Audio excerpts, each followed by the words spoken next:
uma outra camada, racionalização. Racionalização é o pseudo-raciocínio, né? São as desculpas, as explicações. O indivíduo pensa que é muito racional porque acumulou conhecimento. A gente falou sobre isso, né? Então o cara acumulou muito conhecimento, ele se acha super racional. Aquela pessoa que acha que sabe tudo.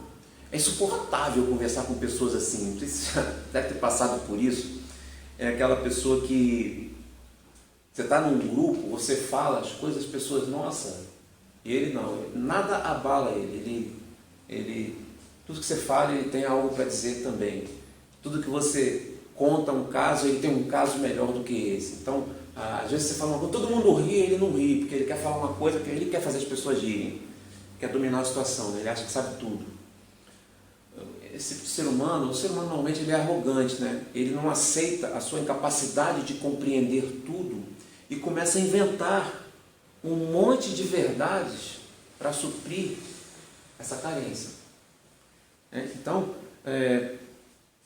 o ego dessas pessoas sempre se esforça para nadar contra a correnteza. Porque diante de uma situação difícil, né, quando você consegue passar por uma situação difícil, sair dela, o ego se fortalece. Então, o ego sempre fica tentando nadar contra a correnteza. E aí, você nunca descansa, né? Porque fica sempre nadando contra a correnteza. Faz isso o tempo todo. E aí, quando não dá certo, transfere a responsabilidade. Quando se sentem infelizes, transferem a responsabilidade. Né? Põe a culpa em algo ou em alguém. Nunca assumem a responsabilidade. Sempre transferem a culpa para outra pessoa ou para outra coisa. Se são místicos, dizem que karmas de vidas passadas. Né? E aí, se está no passado, tudo bem. Eu tenho que me conformar porque eu não posso mexer no passado. É assim mesmo. Né? Algumas religiões põem a culpa no demônio. Socialistas, comunistas,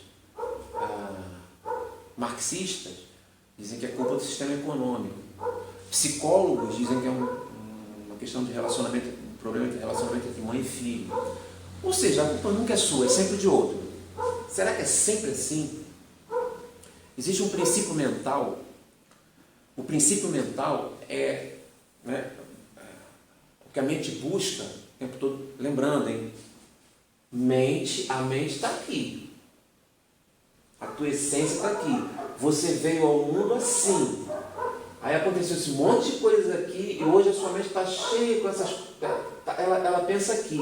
Está cheio de informações, um monte de coisas interessantes, um monte de lixo. Então, o princípio da mente é sobreviver e prazer. É o que ela sempre vai buscar. Sobreviver e prazer.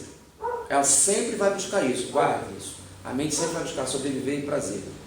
E toda vez que ela se vê, tem duas coisas que a mente não suporta, que é perder ou estar errado.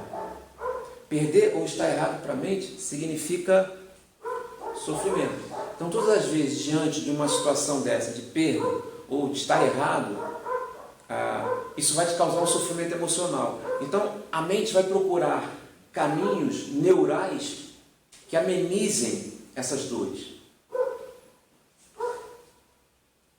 Vai usar todo o poder da criatividade e argumentação disponíveis para livrar você dessas emoções, que são as desculpinhas.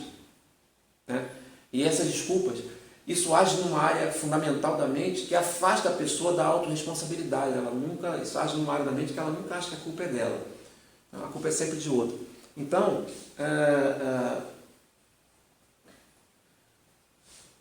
são as pessoas que sempre pretendem ter razão. As pessoas que sempre pretendem ter razão geralmente são as menos razoáveis. Uma pessoa razoável, quando ela entra em uma discussão, é simplesmente para sugerir que pode haver uma outra maneira de ver as coisas, não para impor seu ponto de vista. Grande parte dos atritos nos relacionamentos acontece quando nós tentamos impor nossa vontade aos outros, fazendo com que as pessoas vivam de acordo com o nosso manual. Todas as brigas começam por opiniões diferentes sobre o mesmo assunto. Então, enquanto você achar que a culpa é de alguém, vai continuar sofrendo. A vida fica bem mais fácil quando você entende que o outro tem o direito a não ter a mesma opinião que você.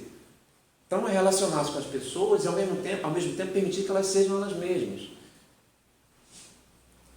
Amar é dar asas e não correntes. Nenhum prisioneiro ama seu carcereiro. Ok? Então, analisa, avalia se você... Eu acho o seguinte, eu não digo assim, você é totalmente aqui e tal. Todos nós, sem exceção, nós temos um pouco de cada uma desses problemas aqui. Nós somos influenciados, todos nós, ou mais ou menos, mas nós somos influenciados por isso aqui. Alguns mais influenciados por esse, outros mais por esse, mas todos nós temos um pouquinho disso. Então, eu nunca vejo isso aqui como apontando para os outros. Eu vejo isso aqui pensando na minha situação. O que isso aqui, o quanto isso aqui me influencia, o quanto isso aqui me influencia, primeiro eu tendo essa consciência, eu já consigo ir criando mecanismos, né? Eu vou tentar te explicar aqui, para ir diminuindo isso aqui. Hoje em dia, eu sou totalmente diferente do que antes de eu começar a estudar essas coisas. Anos atrás, quem me conheceu, percebe, assim, eu sou uma outra pessoa realmente, eu mudei completamente, eu me aproximei mais da minha essência. Hoje eu diminuí isso aqui demais. Algumas dessas coisas aqui, para dizer a verdade, eu até consegui eliminar. Então você sempre pensa que é você. Você sempre pensa que você tem um pouco disso aqui. Então isso que eu falei, por mais assim, dolorido que possa ser, pensa que você tem um pouco disso também. Tá ok? Isso vai te ajudar demais. Isso é uma coisa interna, você faz com você mesmo, você nem precisa de ninguém para fazer essa autoavaliação. Tá ok?